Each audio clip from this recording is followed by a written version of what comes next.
It's just after sunrise in the Cederberg, the home of the Rooibos tea industry.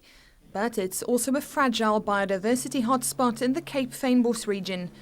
The landscape bears testimony to a bustling Rooibos and potato farming industry. Both play a major role in the economy of the Clanwilliam region, which is dependent on the income and jobs they provide. But Rooibos farmers found themselves in hot water when expanding agriculture caught the attention of conservationists. Since 2007, Cape Nature has been working with industry leaders to limit the impact of farming on indigenous vegetation and to encourage sustainable practices. While this has been a major boon to Fynbos, it was a blow to Rooibos and potato farming industries. Farmer Willem Engelbrecht is also a board member of the South African Rooibos Council. He says producers are already battling to make a profit in a region vulnerable to the effects of climate change.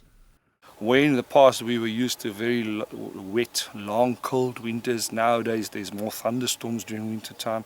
The rainfall is less frequent, and the temperature is definitely higher. They've estimated that for over the last 30 years the average temperature increased by 1.5 degrees. Engelbrecht says while the industry has scored major successes in growing demand for Rooibos overseas, all the ground gained is pointless if farmers cannot sustain a stable supply.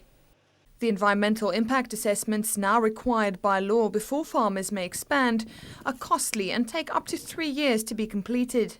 It became a very, very expensive process. So in many cases it's just not worthwhile, because the Rooibos tea went through a very economically a very tough time. Farmers just didn't develop new land because the cost of developing those new land was so extensive that they just couldn't afford it. Engelbrecht says while farmers understand the need for EIAs, the financial implications are affecting the industry. He's pleading for more cost-effective processes. Right Rooibos, the Rooibos Council's Sustainable Production Initiative, says farmers have no choice but to comply. The legal solution to that is to have a landscape type of impact study. In this case, it's something we call an environmental management framework, an EMF, that we're looking at the moment. The government departments, all the departments in the Western Cape are looking at the possibility to do an EMF for the Rooibos production area, but it wouldn't be aimed only at Rooibos then. It would look at land use in the area, so that basically you develop a set of maps that would indicate where new development can take place without the EIA process. The council adds many farmers are simply opting to leave the industry rather than pay the exorbitant fees. Others cannot afford the wait.